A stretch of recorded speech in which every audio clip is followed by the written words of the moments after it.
A paz do Senhor, pessoal. Vamos dar continuidade aqui à nossa matéria de escatologia. Estamos tratando aí acerca do milênio.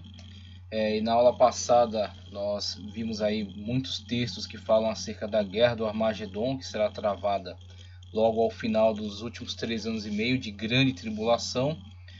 Batalha essa que será vencida por Cristo, né, e pela igreja que virá juntamente com ele na parousia.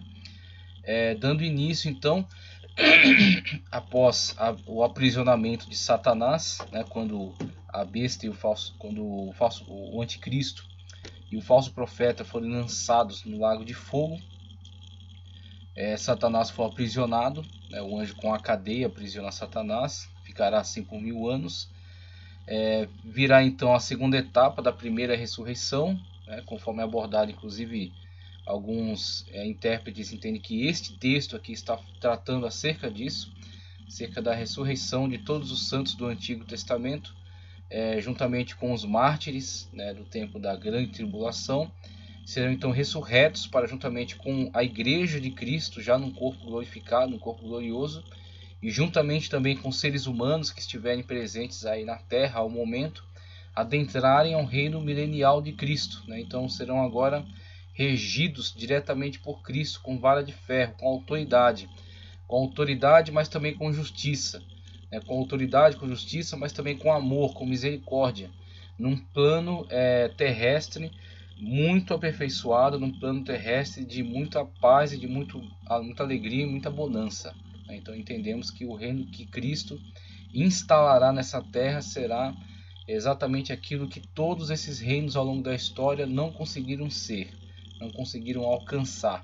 aquilo que era o projeto divino original a desenvolver-se com Adão e a continuidade histórica da humanidade, com a humanidade alcançando um padrão, né, de perfeição por meio da orientação, do ensinamento que o Senhor comunicava a Adão no Éden. Mas com a queda no pecado veio a deturpação de tudo isso, e a história humana segue com todas as suas dores e com todas as suas tormentas, né? Com homens se levantando e dominando sobre outros homens, impondo uns aos outros dor e sofrimento. Só que essa continuidade histórica será então interrompida quando Cristo mesmo instalar o seu reino aqui na terra e nos mostrar o que é governar um mundo com justiça, nos mostrar o que é governar o mundo com autoridade, né, e nos mostrar o que é criar um ambiente de paz, um ambiente de harmonia, um ambiente de prosperidade, como nós observaremos no milênio. Então os textos referenciais nos apontam, nos demonstram esse quadro, né, nos mostram essa perspectiva. E é isso que nós queremos colocar aqui, trazer estas abordagens bíblicas e visualizar este reino para o futuro, né? Sempre lembrando nossa abordagem pré-tribulacionista, pré-milenista, dispensacionalista. Então observamos para o futuro a implantação desse reino milenial de Cristo e aguardamos então por esse momento, quando o apóstolo João mesmo diz, quando ele nos manifestar, nós também nos manifestaremos. Então estaremos juntamente com ele participando deste grande reino, tá certo? Participando deste momento glorioso. Então, dando sequência, como já tinha falado anteriormente, só a sequência aqui no slide, nós vamos agora apresentar aqui esse pequeno trabalho, onde a gente, a partir da temática da teocracia, nós analisamos a partir dos referenciais bíblicos como isso está presente na revelação da Sagrada Escritura. A teocracia em seus aspectos, tanto a teocracia como o governo universal de Deus sobre a sua criação, a teocracia como projeto de Deus para Israel, quando Israel foi chamado por Deus para exercer, né, esse grande ministério referencial para as nações, e Deus então seria de fato seu governante, tendo seus representantes aqui na terra, mas exercendo ele mesmo o governo sobre a sua nação, sobre o seu povo, e o seu povo podendo ser então um referencial para as demais nações, para que as nações tivessem um encontro com o Deus verdadeiro, o Deus que é Senhor de Israel, a teocracia israelita, tá ok? Projeto este que não logrou êxito, uma vez que os israelitas não se comprometeram com o pacto que firmaram com o Senhor no Sinai, o pacto de ter somente o Senhor como Deus, não fazer imagem de escultura e todos aqueles demais aspectos abordados pela lei. Mas infelizmente, diante da falha dos israelitas em serem fiéis de uma forma coletiva com o pacto, não que digamos que todos tenham sido infiéis, acreditamos que houveram israelitas que levaram uma vida de fidelidade, uma vida de dedicação ao seu Senhor, tá ok? E são esses mesmo que legaram às gerações futuras o que é a fé no Deus único, a fé no Deus verdadeiro. E temos até hoje israelitas que são fiéis ao Senhor, são fiéis à lei de Deus. Então temos nessa situação alguns que de fato fizeram um pacto com o Senhor, entraram numa aliança com Ele, mas infelizmente não foi a maioria. E aí temos que o pacto, a aliança era coletiva, era com o grupo, e uma vez que o grupo, na sua maioria, estava atentando contra a aliança, atentando contra o pacto, aquela estrutura teocrática ruiu, uma vez que eles eram insubordinados, eram insubmissos, eram de dura serviço, não obedeciam às ordens do Senhor, tais quais lhe foram comunicadas e diante das quais eles firmaram o pacto. Eles não cumpriram com a sua parte, da aliança, do pacto, e com isso veio a ruir aquele sistema, sendo por diversas vezes auxiliado pelo Senhor, levantando lideranças carismáticas, levantando os chamados juízes, que não tinham assim um aspecto tão legislativo, judiciário, como entendemos aqui no nosso contexto, um juiz que a partir das leis emite a sentença. Não, era uma questão de liderança. Então era mais uma liderança militar do que uma liderança judiciária como entendemos hoje, mas chamam-se juízes porque eles se levantam para julgar Israel. Então se levantam para expulsar o inimigo das terras de Israel, se levantam para trazer Israel de volta para o caminho, trazer Israel de volta para o pacto, de volta para a aliança. Então há tanto uma questão de defesa militar quanto uma questão de juízo sobre a própria nação. Então temos as figuras carismáticas, não era por meio de votação, não era por meio de linha genealógica, de linha dinástica, mas sim pessoas que eram inspiradas por Deus, o Espírito de Deus estava sobre elas e elas então conseguiam atrair para si a autoridade, a liderança essa que era exercida durante uma ação de libertação, ou uma ação de reorganização do povo, e depois o povo seguia aí com a maneira como devia seguir, servindo a Deus, e cada um atendendo às ordens do Senhor presentes ali nas leis, presente ali na aliança, no pacto. Mas infelizmente, uma vez que eles não lidaram de uma forma responsável com esse pacto, com essa aliança, essa estrutura veio a ruir.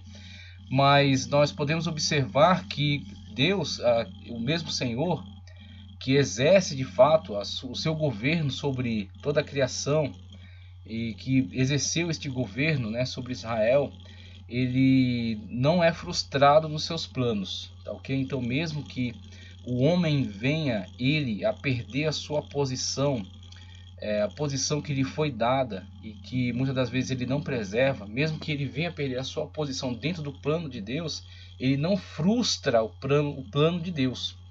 O plano de Deus terá o seu cumprimento, o plano de Deus terá o seu seguimento, mesmo que não através desta pessoa que teve o privilégio de participar dele, mas que não atendeu, não respondeu de uma forma eficaz a este privilégio. Todavia o plano de Deus se cumprirá, se cumprirá através de outra pessoa, de outra nação, a quem Deus levantar. E assim nós vemos, Israel rejeita, mas a igreja é levantada. Então nós temos, veio para o que era seu, como disse João, mas os seus não receberam. Tudo bem, então eles tiveram o privilégio de serem chamados de uma forma prioritária para participar do grande plano, do grande projeto de restauração da humanidade por meio da mensagem de salvação, a mensagem da graça salvífica. Não quiseram, muito bem, o plano não se verá frustrado, simplesmente eles não irão participar dessa maneira. Foram convidados e não atenderam ao convite, como na parábola das bodas, Foram convidados, depois foi reiterado o convite, dizendo que tudo já estava pronto, que é o momento em que Cristo já estava presente, o Cordeiro Vicário, o Cordeiro Sacrificial, ele já está pronto. Então, reiterado o convite, venham, a festa já está pronta, já está tudo preparado. Novamente foi ignorado, e agora não somente ignorado, alguns tomaram os mensageiros e os mataram. Então, em vista disso, a mensagem de condenação: vai, queimem as cidades deles. E aí você vê que isso se cumpre, infelizmente, né, diante daquela atitude insubmissa, diante dessa atitude insubordinada, essa atitude leviana. Vem sobre eles então a condenação, quando em 70 depois de Cristo eles sofrem ali a invasão por Marechal Tito, o general Tito dos romanos, que invade ali, causa grande destruição. E depois em 135, né, na revolta de Bar Kokhba, nós vemos de novo esse processo no qual Israel é atacado, destruído, e o povo é disperso. Aí surge a grande diáspora, né? Então vemos que isso é fruto da desobediência, mas não é a desobediência de Israel que frustrará os planos de Deus. Simplesmente ele levantará outro que atenderá ao seu chamado, quando Cristo mesmo declara: vá pelos caminhos, pelas encruzilhadas, pelos valados, né? Vá por todos esses lugares buscar todos aqueles que virão então para a festa. Assim, aqueles mensageiros tendo sido enviados, né, para buscar todos aqueles para a festa, incluíram, como a própria palavra do Senhor Jesus Cristo diz, chamaram tanto bons quanto maus, para que a festa pudesse estar cheia. E aí nós vemos o alcance extraordinário da salvação pela graça em Cristo Jesus, como ela não faz acepção de pessoas. Todos são chamados ao banquete, sendo simplesmente exigido que estivessem, que permanecessem no banquete com veste adequada. A veste que era fornecida, inclusive, a gente vê qualquer estudo que fala acerca de usos e costumes da época, nós vemos aí mencionar acerca esse costume de homens ricos, né, ao convidar para a festa, fornecer então roupas adequadas. E nós vemos que o Senhor Jesus coloca esse elemento na sua parábola, dizendo que este rei fornecia as roupas adequadas para que os convidados estivessem na festa. E a exigência era essa: todos poderiam vir, a porta estava aberta para todos, mas tinha que estar com veste adequada. Então nós vemos que, diante disso, os planos de Deus não são frustrados. Simplesmente há pessoas que não se mostram dignas de participar dele, não respeitam, né? Não honram a sua oportunidade, não honram o seu privilégio, e com isso são então excluídas, né? A sua falta de compromisso com o plano os faz ser excluídos, sendo então substituído por aquele que o Senhor levanta para dar continuidade aos seus planos. Assim vemos os planos de Deus com Israel, os planos de Deus com a igreja, que é inserida agora nesse contexto, né? Essa inserção da igreja dentro da escatologia chamada de parêntese profético ou hiato, né? Esse hiato, conforme é abordado aí no próprio quadro, ele será fechado, né? Esse parêntese será fechado. Essa narrativa histórica acerca do tempo da igreja será encerrada com o último ato chamado arrebatamento. Então o arrebatamento encerra a história terrena da igreja. A igreja agora é transportada para a glória, ficando algum remanescente da igreja que passará por algumas aflições, né? Até que adentre também, né, a eternidade por meio do martírio, né? Serão salvos também pela graça de Cristo Jesus, que ninguém é salvo pelas suas obras, mas passarão pelo martírio, como seus irmãos passaram num passado, nem podemos dizer que passaram assim, no passado distante, porque na verdade a igreja continua sendo martirizada. Ao longo da história nós vemos que a igreja está presente em diversos lugares do mundo, e a paz vem para alguns lugares, mas em outros a igreja permanece sendo martirizada. Então não será nada extraordinário, não será nada diferente do que já temos visto, infelizmente, né, em relação a algumas igrejas que têm sofrido com a perseguição e com o martírio. E esses irmãos sofrerão, infelizmente, também nessa situação de martírio, uma vez por não terem sido arrebatados, não estarem atentos ao grande chamado, ao grande momento do arrebatamento. Mas vemos que a teocracia agora, tanto no aspecto do governo de Deus sobre a criação, o governo de Deus sobre Israel, né, a quebra da aliança de Israel, a inserção da igreja nesse parêntese profético, o tempo, né, desenvolvido o tempo de desenvolvimento da história da igreja com a grande ação de salvação pela graça, quando uma multidão é chamada ao banquete. E aí, usando as palavras de Cristo, né, muitos serão chamados, todavia poucos escolhidos. E esses poucos escolhidos em função da sua atitude também de desrespeito com relação ao padrão exigido por Deus para permanecer no banquete. Uma vez que ele fornece as vestes adequadas, mas alguns insistem em serem insubmissos, insubordinados, e querem ficar dentro deste ambiente sagrado com as suas vestes sujas de pecado. E aí vemos então que dentre os muitos chamados, alguns poucos são escolhidos. Os poucos que levam Deus a sério, os poucos que levam sua salvação a sério. E são esses então que participarão do grande banquete, quando Cristo no Pessac, né, onde ele funda a Santa Ceia, onde ele funda esse grande memorial que é celebrado até hoje pelas igrejas, e ele agora diz que é o corpo dele, que é partido por vós, o sangue dele que é derramado, que é o sangue do Novo Testamento, é o sangue da nova aliança, né? E nessa ocasião ele diz que não beberá de novo até aquele dia que beba conosco no reino, na glória, né? Juntamente nesse ambiente celestial, nesse ambiente maravilhoso. E é disso que participaremos, né? Quando formos então sendo arrebatados, estarmos justamente com o Senhor. Participaremos deste grande banquete, né? Essa grande celebração.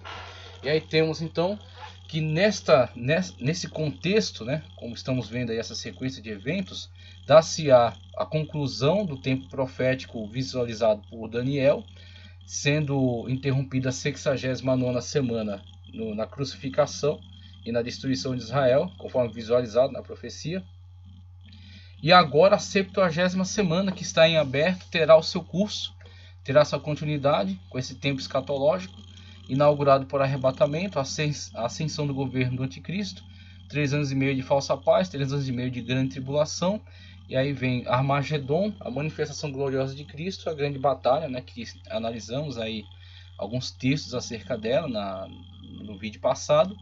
E agora vamos ver um pouco mais desse trabalho aqui, fazendo uma descrição acerca desses eventos e terminando então com a teocracia universal, né, a teocracia escatológica, o milênio, quando Cristo reinará com vara de ferro, regerá as nações e colocará então neste mundo um pleno funcionamento do seu plano perfeito, né, do seu reino glorioso sobre a terra. Então, dando sequência aqui, dando continuidade, veja,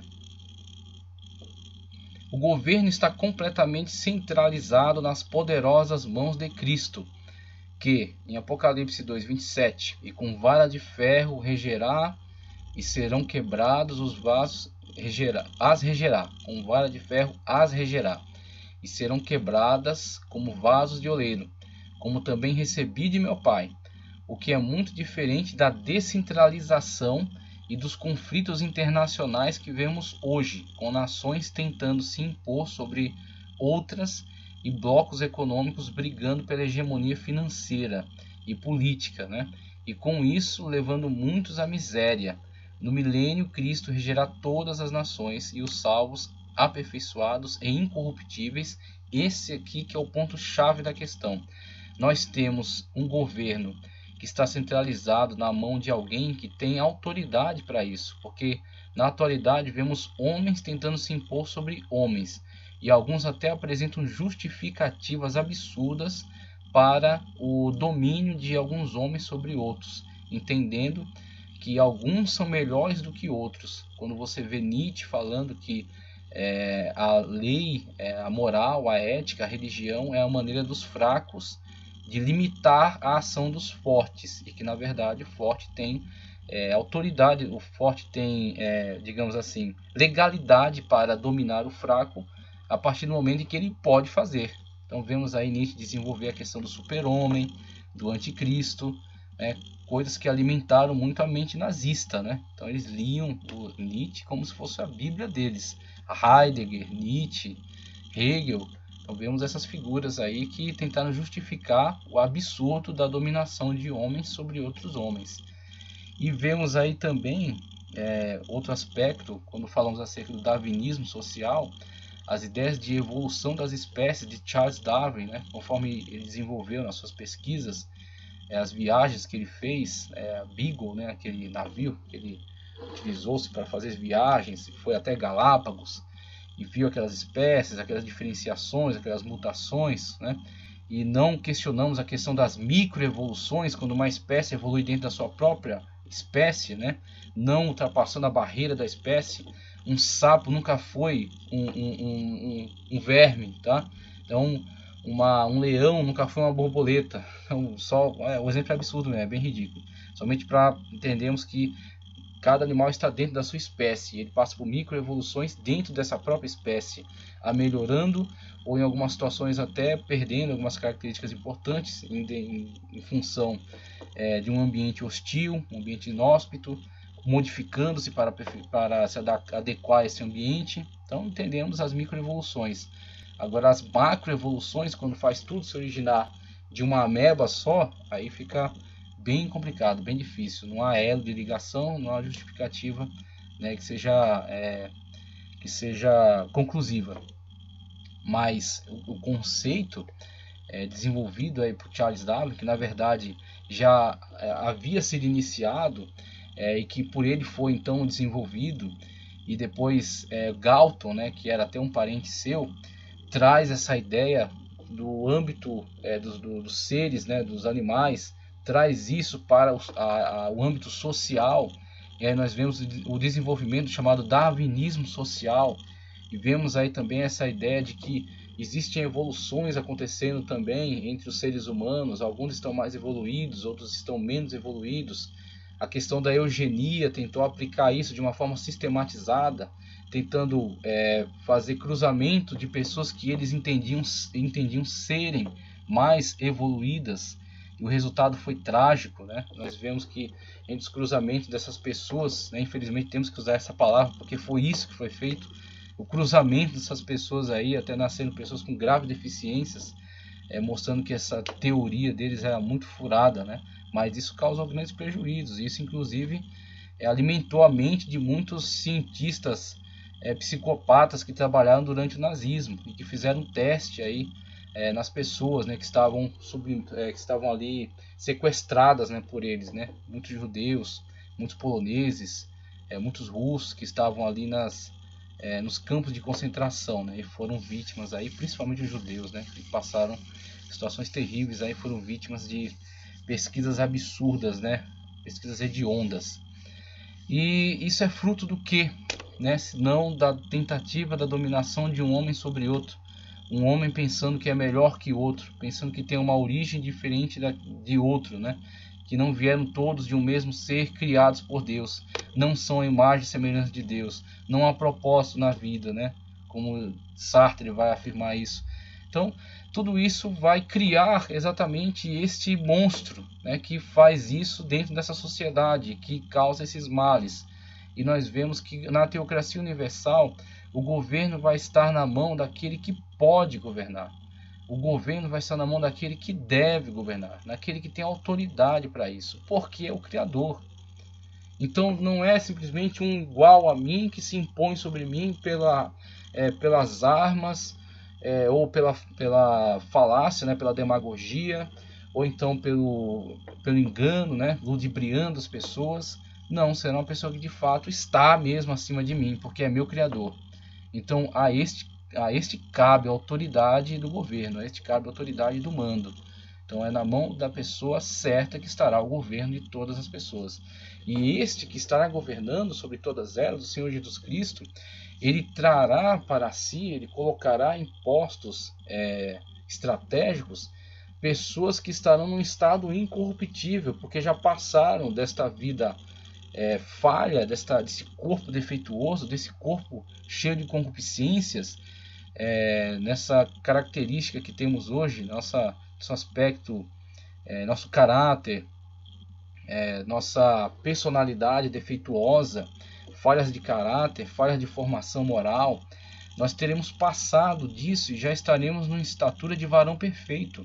Homens e mulheres já estarão num corpo glorioso, aperfeiçoado, num estado completamente aperfeiçoado, e serão colocados em posições estratégicas, para exercer este governo sobre a humanidade.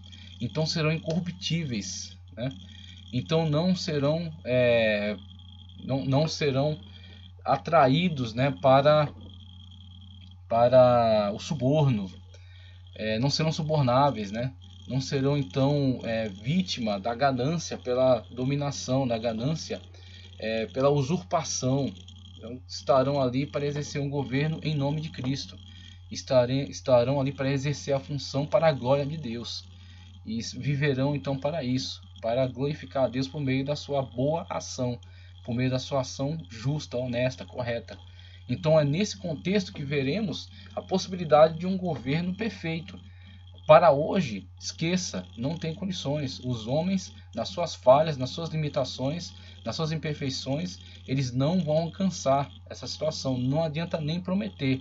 O que nós temos hoje é a possibilidade de um equilíbrio, quando você consegue manter ainda a sua liberdade e consegue analisar, né, aquilo que está sendo feito, aquilo que é prometido, aquilo que é cumprido, e você pode ainda remover este governo, colocar um outro, e quando o outro se corrompe, ou quando chega a dar o seu tempo, né, o tempo que lhe foi dado para realizar esse trabalho, ele é substituído.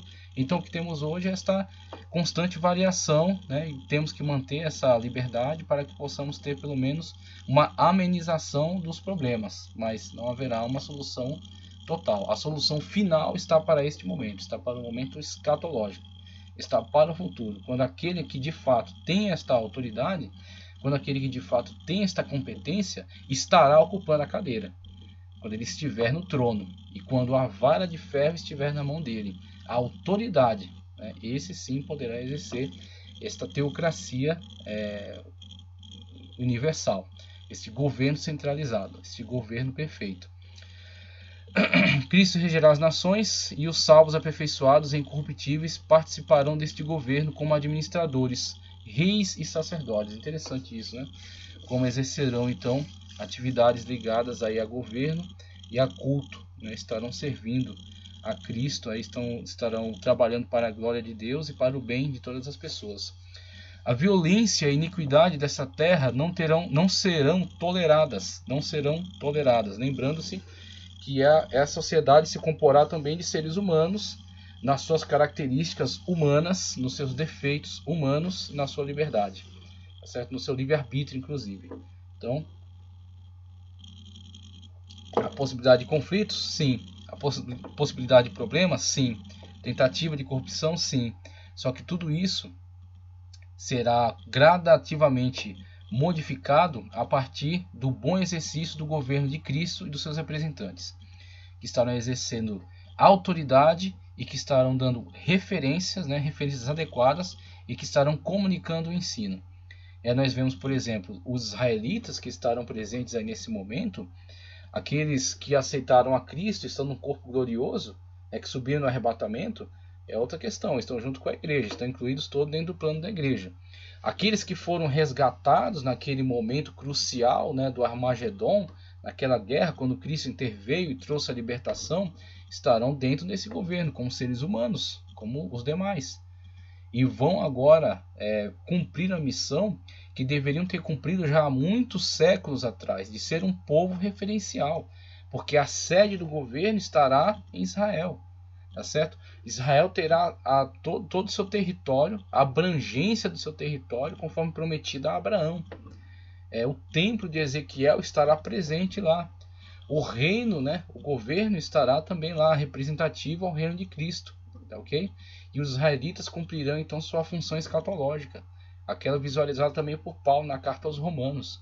Exercerão então essa função aí de professores ensinando a lei do Senhor para todos os povos que viverão aí nessa época, e que serão então governados por Israel, que serão então auxiliados, né, por Israel e governados por Cristo. O governo está na mão de Cristo, governados por Cristo e a sua igreja. Não serão toleradas, primeiramente porque Satanás será amarrado por 1000 anos, então já um agente de sedução para o mal que está fora, né, que foi tirado aí foi tirado da ação, né, foi tirado aí do âmbito de influência, né? Então ele não estará exercendo influência. Então temos aí a questão da própria natureza humana, e a natureza humana sendo então trabalhada, né, ao longo do milênio, né, por toda essa influência benéfica, né, por todo esse exemplo, né, e por todo esse governo com autoridade, com justiça, né, e com amor, levando a humanidade para o seu ápice, né, para o seu melhor momento. Então temos aí uma contribuição muito importante quando tiramos a influência sedutora maligna do inimigo e colocamos uma influência benéfica governando com autoridade. E também porque haverá verdadeira autoridade para controlar a sociedade, coibindo as manifestações de pecado. A terra será restaurada, as sociedades não serão mais privadas daquilo que lhes é necessário. Nos tempos atuais, pequenos grupos, tá? E até pequenas famílias detentoras da grande maior parte da riqueza, né? Em terras, em bens, em meios de produção, em dinheiro e principalmente nessa questão artificial que se tornou hoje do dinheiro eletrônico, né? Da riqueza imaginária dos bancos. Então os bancos hoje têm um poder de enriquecimento completamente virtual, vamos colocar assim, virtual, porque não existe nem mais a necessidade de se atrelar as questões numéricas a um valor material, né? Um valor atrelado ao ouro como lastro ou alguma coisa assim, mas simplesmente a questão é totalmente virtual, né? E os bancos autorizados aí a manipular esta riqueza da humanidade dessa forma a que alguns poucos grupos sejam beneficiados, né? Os grupos que estão no poder, que estão no alto, né, da pirâmide, né? Como gostam de falar aí, os conspiracionistas. Então vejo que esse tipo de situação sempre proporcionará o favorecimento de pequenos grupos dominantes com a limitação, né, da classe média, né, para que possam operar, trabalhar, aí, ser as mãos e os braços, né, dessa mente dominante, e a grande base, né, a grande maioria da massa populacional sendo simplesmente alimentada para não morrer, mas sendo na verdade a base da qual é extraída toda a riqueza, toda a força vital, toda a força de trabalho, toda a riqueza, tudo extraído dessa grande massa que é usada como massa de manobra, né, como gado. Então temos aí essa situação que é continuada ao longo da história, não será quebrada para o nosso tempo, porque essas lideranças jamais permitirão que isso seja quebrado, que isso seja desfeito. Na verdade, se houverem grandes revoluções para retirar estes que estão no governo de hoje, simplesmente desta multidão emergirá outro grupo que também se comportará da mesma maneira. Isso nós vimos no comunismo, né, com as grandes revoltas bolchevistas, tiram a monarquia, matam a família do rei, só que a liderança se instala no poder, partido único, ditadura, controle total da massa, né, com o Gulag, por exemplo, denunciado por Alexander Solzhenitsyn, né, centrais de controle, né, a polícia secreta aí do governo, que impunham medo, né, por meio dos sequestros, por meio de mortes, por meio de diversos tipos de atentados contra a população. E o Gulag, como mencionei, pessoas mandadas para sistemas prisionais na Sibéria, em lugares, em campos de concentração, né, e aquilo que se instalou no poder que deram um nome até de nomenclatura, que era aqueles que estavam sendo beneficiados, né, que tinham todas as benesses, né, que tinham tudo aquilo que a grande massa não dispunha, e que tinham autoridade total, que não poderiam ser questionados, não poderiam ser sequer